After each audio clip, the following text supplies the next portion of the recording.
On vous entend, Floriane. Bonjour à tous. Oui, je me mets très près. On est ici aujourd'hui pour vous parler d'une collaboration de confiance qui est pour nous la clé d'un partenariat durable entre prestataires et clients. Donc, je vais commencer par me présenter. Floriane Leguesclou, je suis responsable des opérations France chez SD Works. SD Works, c'est un éditeur fournisseur de logiciels, aussi de solutions et de services RH et paye. On est présent dans plus de 28 pays dans le monde. On a environ plus de 10 000 collaborateurs. Ça représente 5,2 millions de bulletins de paye par mois pour environ 96 000 clients dans le monde. Si je fais un focus plus particulier sur la France, c'est plus de 120 000 bulletins de paye par mois sur 150 clients.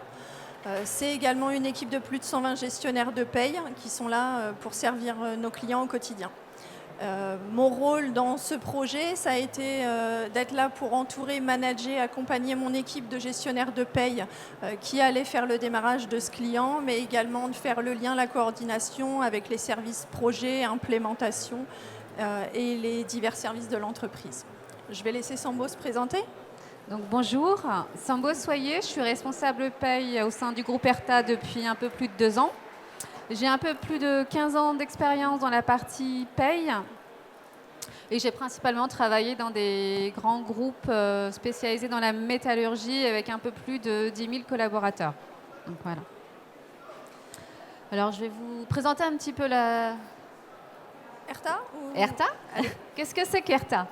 Erta, c'est une entreprise familiale qui existe, qui est là depuis la fin du 19e siècle. Et dans les années 60, en fait, le groupe a étendu son activité en se spécialisant en fait, dans des produits de charcuterie et traiteurs en libre service. Erta, c'est 1800 collaborateurs et repartis sur 6 établissements. Et comme peut-être vous le savez, Erta, c'est la première marque la plus consommée en France. On est présent dans 9 frigos sur 10 au sein de, des clients en France. Dans notre histoire, en 2020, Erta est devenue une co-entreprise avec la détention de 60% des parts par la société, le groupe espagnol Casa Terra de las, qui est une entreprise espagnole qui est aussi spécialisée dans les produits de charcuterie et traiteurs libre-service. Alors, chez Erta, avant cette aventure, cette joint venture, la gestion de la paye était gérée par le centre de services partagés au sein de Nestlé. Après 2020, donc voilà, il a fallu se recentrer sur notre métier, les produits de charcuterie, et redéfinir le département paye, tous les processus et remettre à plat toutes les règles. Pour ce faire, en fait, c'est pas notre corps de métier. Nous, c'est pas la paye. Donc, on s'est dit, qu'est-ce qu'on fait ? Il faut qu'on aille à la recherche d'un prestataire de paye qui serait en mesure et en capacité de répondre à nos différentes exigences. On a 6 établissements, mais avec un réglementaire de paye très complexe, des règles particulières, des règles qui ne sont pas écrites, qui sont en fait au niveau des usages faits dans la tête de certaines de nos gestionnaires de paye. Et comme vous le savez, il faut que les choses soient écrites pour que l'on puisse en fait perdurer et s'améliorer au fil des années.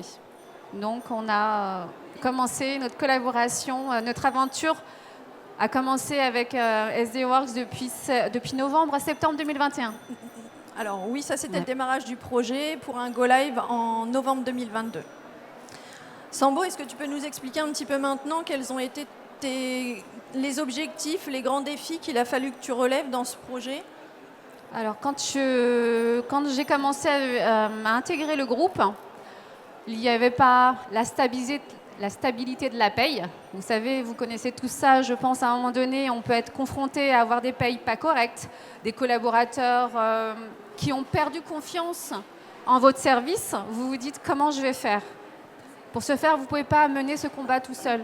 Ce combat-là, vous êtes obligé d'y travailler en interne et aussi de vous appuyer de vos partenaires. Notre partenaire, on l'a trouvé, c'est SD Works.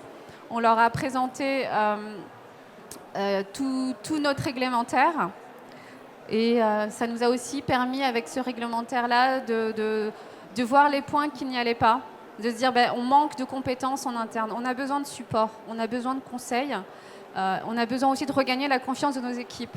En regagnant la confiance de nos équipes, on dégage plus de temps parce qu'on est en capacité de se dire ma gestionnaire est capable de présenter, d'expliquer un bulletin de paye parce qu'il est plus clair, plus lisible. Le collaborateur, lui, il va repartir en se disant ok, j'ai une paye juste par rapport à l'activité que j'ai faite. Et ce support-là et cette montée en compétences, on l'a fait, on l'a partagé avec les équipes de Floriane au fil de l'eau et au quotidien. Et moi, si je vous redonne un petit peu de contexte, côté SD Works, ERTA, c'est un projet, comme disait Sambo, c'est 1800 collaborateurs, c'est 6 sites différents, 2 usines de production. Donc, c'est des réglementaires de paye vraiment complètement différents, des règles à définir. Et puis, c'était aussi l'implémentation de 3 outils différents, puisqu'on a déployé un Core RH, on a déployé une GTA, et on a mis en place, du coup, l'externalisation de la paye par le biais de nos services MS. On a aussi fait pour ERTA quelque chose qu'on n'avait jamais fait auparavant, c'est-à-dire qu'on a détaché une gestionnaire de paye pendant 1 an chez le client, pendant le projet, pour les accompagner sur leur paye, mais aussi pour faire toute la partie analyse, la partie recette.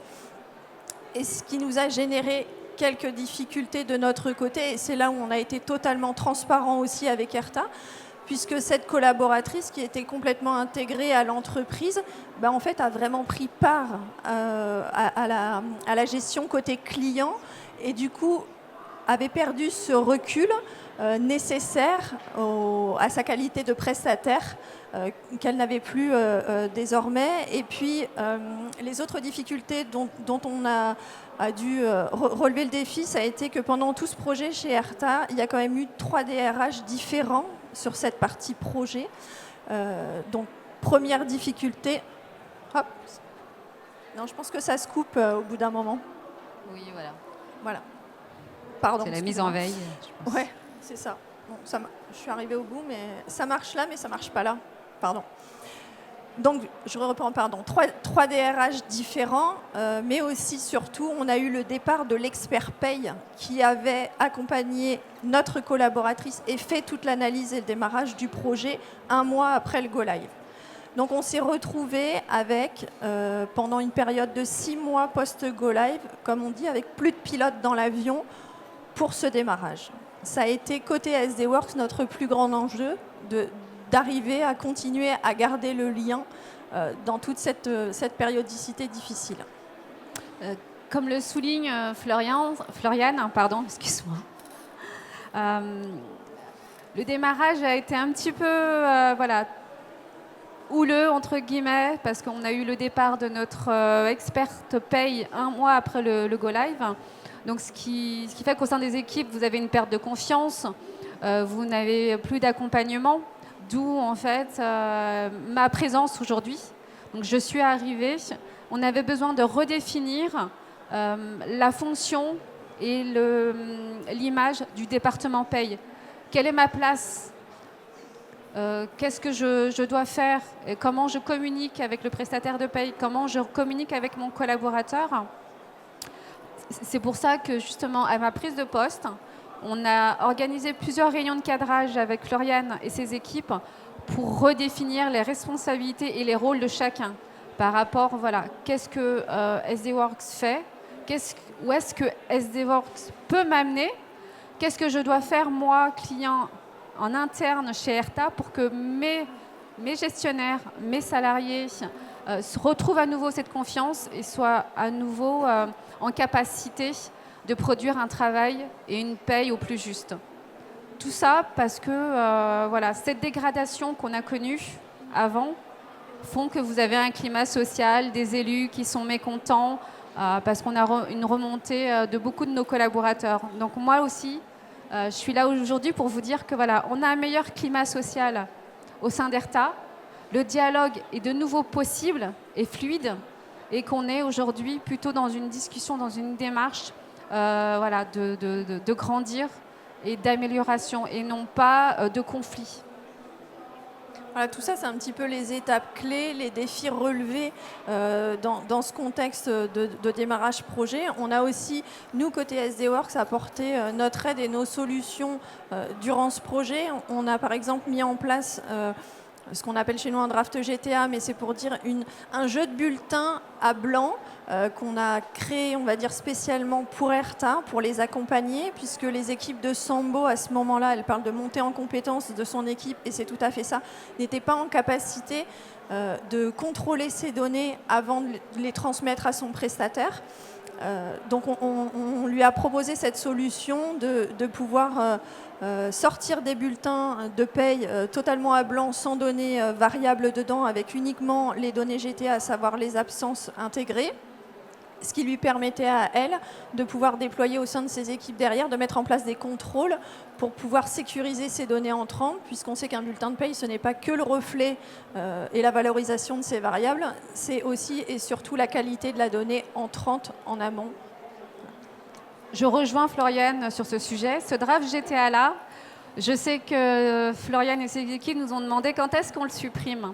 Donc voilà, on a discuté ensemble. Voilà, dans ce sens-là, c'est quelque chose qui nous prenait à nous 4 jours de traitement par mois dans notre processus de paye. Donc ce qui est non négligeable dans le fait de vouloir, de notre côté, qu'on puisse le retirer et du sien de pouvoir améliorer le processus. Ce que je disais à Floriane, c'est que ce draft GTA-là était super important pour mes équipes. J'avais aussi besoin de leur démontrer qu'aujourd'hui, en fait, tu ne peux pas envoyer des données à la paye comme ça. Le client final, c'est notre salarié. S'il n'est pas content, voilà, vous savez tous comment ça se passe. Voilà, un salarié mécontent va générer un climat social pas des plus prospères. Du coup, on a demandé à le maintenir au moins pendant 2 ans. Ce draft GT-là a permis, moi, de mettre en avant qu'au sein de mon équipe, on avait des carences en termes de compétences, qu'il fallait aussi revoir certaines règles. Parce que quand vous migrez sur un nouveau prestataire à la fois de GTA, de gestion des temps et de paye, vous faites les choses, vous vous dites c'est bon, il va savoir, ou c'est bon, je l'ai donné. Vous le faites intuitivement sans l'écrire. Et tous ces 2 années-là nous ont permis de mettre toutes les règles à plat, de voir celles qui étaient aujourd'hui adaptées et celles qui ne l'étaient plus, de revoir aussi nos accords avec l'accompagnement des équipes de Floriane et du support, de se dire qu'est-ce qui est faisable, qu'est-ce qui n'est pas faisable. Est-ce que demain, on n'automatiserait pas certaines choses ? Est-ce qu'on ne décalerait pas aussi la périodicité de certaines choses ? Exactement. Justement, avec ce calendrier de paye qu'on a mis en place de manière mensuelle avec une rétro sur toute l'année, ça nous a permis en fait, de mieux répartir en fait, la charge de travail au sein de mes équipes, qu'elles soient moins en souffrance, qu'elles puissent en fait, se concentrer sur d'autres tâches et pourquoi pas voir des évolutions au fond de la fonction RH, la formation, le recrutement. Et justement, on a un exemple, nous, sur notre gestion de la prime annuelle et de la prime de vacances, où on le faisait au mois de mai, au mois de décembre. C'est, comme tout le monde le sait, le mois de mai, c'est là où il y a le plus de ponts, il y a les vacances. On a très peu de temps. On était en gestion M-1. Il fallait tout reprendre et pour pouvoir recalculer à la main ces 2 primes-là. Avec les échanges et cette communication transparente qu'on a fait avec Floriane et ses équipes, on s'est dit, qu'est-ce qui s'est passé ? Ça fait 1 an qu'on est là. Comment on peut faire mieux ? On peut faire mieux en changeant certaines méthodes de calcul et surtout en changeant la périodicité, vu qu'on avait une vision d'ensemble sur 1 an. Se dire, au mois de mai, on ne peut pas. C'est impossible. On court toujours. On met en péril la qualité de la paye. Si une paye n'est pas bonne, vous savez qui arrive dans votre bureau ? Le collaborateur. C'est votre premier client. C'est notre premier client. Voilà, en interne. Donc, on a changé les choses. Et aujourd'hui, on arrive, les équipes nous ont justement proposé d'automatiser le calcul. Vous imaginez le gain de temps au sein de mes équipes, c'est 1 semaine de gagner. 1 semaine. C'est 1 semaine, vous pouvez les mettre, les dédier sur d'autres projets. Elles peuvent voir d'autres choses et non pas se dire « je suis tout le mois dans la paye, je peux faire d'autres choses ». Leurs postes sont plus valorisés, plus gratifiés. Oui, et on a aussi mis en place une communication beaucoup plus fréquente, voire quasi quotidienne dans les premiers mois de démarrage, en tout cas après l'arrivée de Sambo. On a mis en place des réunions avec des thématiques bien particulières. le traitement des soldes de tout compte, par exemple. Qu'est-ce qu'on pouvait automatiser, en tout cas améliorer dans le process pour pouvoir fluidifier cette gestion dans la paye. On a mis en place des comités de production mensuels aussi, dans lesquels on va dérouler la paye qui vient de s'écouler, voir les points de blocage sur les mois passés, noter les axes d'amélioration et puis surtout anticiper, être proactif et anticiper sur le calendrier qui est à venir. Voilà. Et tout ça, ça nous a permis d'avoir un résultat quasiment imminent sur l'amélioration de la qualité de la paye qu'on pouvait produire pour ERTA. Exactement. Ce calendrier et ces réunions, elles sont aussi très importantes parce qu'on peut se dire, par exemple, vous allez votre campagne de NAO, là, c'est en ce moment, je pense que toutes les structures sont en pleine négociation. Avec une certaine visibilité, on sait que, voilà, on peut dire à notre direction, si on souhaite les passer à tel mois, il faudrait les avoir avant telle date, dans l'idéal, où on a des projets. Comment est-ce qu'on peut proposer des choses et échanger avec nos élus et nos instances du personnel? Est-ce que les choses qu'on peut proposer sont possibles ou pas? Moi, ça me permet d'avoir toutes ces demandes de ma direction et des élus et de dire, Floriane, tes équipes, qu'est-ce que vous me proposez? Est-ce que je peux mettre ça en place? Ou comment on y va? On a une visibilité avec tout notre planning sur l'année. Il y a ça. Alors, je te conseille plutôt de décaler. Ou, OK, on y va, on fait ça. Ou on part dans cette direction-là, pas dans celle-là. Parce que le but, c'est que si vous avez une meilleure charge et répartition du travail, et parfois, il faut aussi, c'est ce qu'on s'est dit... Savoir dire non. Savoir aussi dire non. Il y a des choses où elle m'a dit non. Elle m'a dit non, Sambo. On ne peut pas faire ça maintenant. Non, on ne le fera pas. Et ce non, oui, il faut savoir le dire. En tant que client, on se dit « Ah ben non, elle ne veut pas me faire ça ». C'est pas ça, c'est qu'elle a raison. C'est que cette charge de travail, on a mis en place un planning où on veut toujours l'objectif final, avoir une paye au plus juste, un collaborateur content et parce qu'il a été payé de ce qu'il a fait de son activité sur le mois. C'est toujours ça, l'objectif. Tout à fait. On s'est rendu compte que parfois dire non, c'était bien plus productif pour tout le monde que de dire oui. Voilà. Parce que vous allez mettre en péril 1800 virements pour une chose que vous souhaitez passer. Et parfois, ça a été difficile de le faire entendre à mes collaboratrices, à mon équipe, de dire « Non, mais oui, là, on ne passera pas les choses. On a un planning. » Ça veut dire qu'on est obligé, si on passe cette chose-là, de demander à notre prestataire de paye de refaire tous les contrôles. Et là, on ne va plus respecter l'annonce qu'on a faite, c'est que les virements vont être tel jour sur les comptes des collaborateurs. Sambo, est-ce que tu peux nous dire pour toi, en conclusion, parce que je vois qu'on arrive à la fin, on va laisser le temps pour les questions, qu'est-ce qui est pour toi la clé d'une collaboration transparente et comment tu peux conclure cet échange? Une communication transparente, c'est vraiment un pilier fondamental parce que ça a apporté que du plus. Pas forcément avec ma relation avec SD Works et Floriane et ses équipes ou la GTA ou le Core HR, mais moi en interne. Aujourd'hui, j'ai une vraie équipe, j'ai une cohésion, j'ai un réseau paye où aujourd'hui, les filles se sentent valorisées et écoutées. C'est que je vais avoir une gestionnaire sur un site qui va animer un atelier sur un sujet parce que toi, tu maîtrises, par exemple, l'accord GEPP. Moi, je vais me servir de cet accord. Est-ce que tu peux me venir en support, m'aider? Et quand elles se font des calls en interne, elles n'hésitent plus aujourd'hui. Elles n'ont plus peur de prendre leur téléphone et d'y intégrer leur gestionnaire référente au sein de SD Works pour leur dire, est-ce que c'est bon, c'est bien comme ça que je vais faire, quel est l'impact en paye? Et non pas je fais, et puis quand ça se passe mal, il faut résoudre les choses. Aujourd'hui, on discute, on se dit clairement les choses, en toute transparence, avec ses doutes, ses inquiétudes, ses certitudes, et on arrive à produire quelque chose voilà, de propre, de correct. Comme je dis toujours, c'est le salarié, c'est lui notre client. C'est lui le produit final. Et de mon côté, pour conclure, côté SD Works, enfin pour moi, la clé, c'est vraiment la transparence, la proximité qu'on peut avoir avec nos clients, mais c'est aussi parfois d'accepter de se dévoiler, de se mettre un peu à nu sur nos difficultés, ce qui permet d'avoir une vraie vision claire pour le client comme pour le prestataire de la difficulté. Mais une vision claire, ça veut surtout dire une solution adaptée à la fin qui répond aux besoins des deux parties. Voilà. C'est vraiment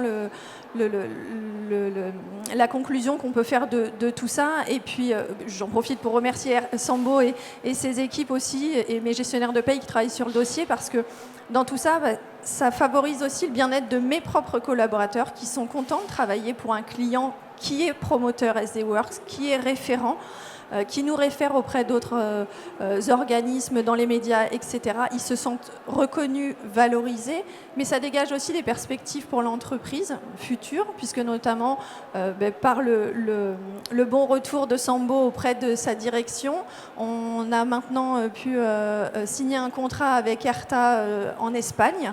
Donc voilà, on se développe aussi pour ça, et ça nous donne la possibilité dans cette relation de confiance, de dire qu'à chaque fois qu'Erta a une idée, à chaque fois qu'ils ont un besoin à mettre en paye ou aux services qui vont autour pour leur RH, ils pensent en premier SD-Works.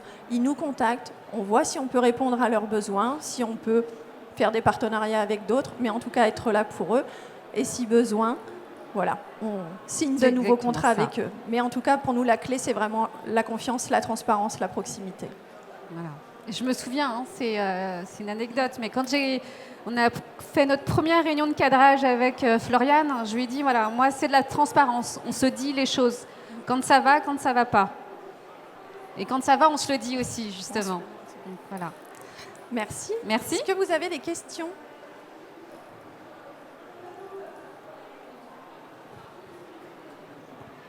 Moi j'ai une question. Du coup, j'ai bien compris que vous allez partir sur l'Espagne en combo Erta et SD-Works.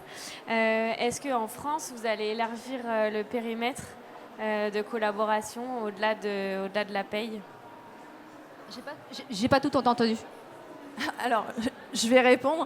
Oui, effectivement, en France, on élargit encore, puisque du coup, Erta a fait la nous pour une solution de planification. Et on a donc signé avec eux pour pouvoir mettre en place ce nouvel outil. Donc voilà, que ce soit en France ou à l'étranger, on a des possibilités, il y en a beaucoup. Exactement, parce qu'on leur a exprimé un besoin ouvertement en leur demandant est-ce que vous savez faire ? Oui, on sait faire, ou non, on ne sait pas faire. Là, voilà, ils nous ont proposé un partenariat avec d'autres personnes, d'autres groupes qui travaillent sur la GTA et sur la planification. Parce qu'aujourd'hui, nous, Erta, c'est un site de production. On a besoin, en fait, tout comme je vous l'ai annoncé en tout début, c'est de recentrer sur notre corps de métier et non pas sur la paye ou le développement RH. Nous, c'est les produits de charcuterie avec également le libre traiteur.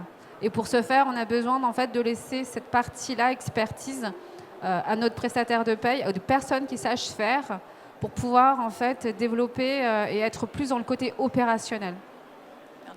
Des tâches à plus forte valeur ajoutée de votre côté. Exactement. Merci beaucoup, Sambo. Merci à tous. On vous invite à nous retrouver sur le stand H21 où toute l'équipe SD-Works vous attend.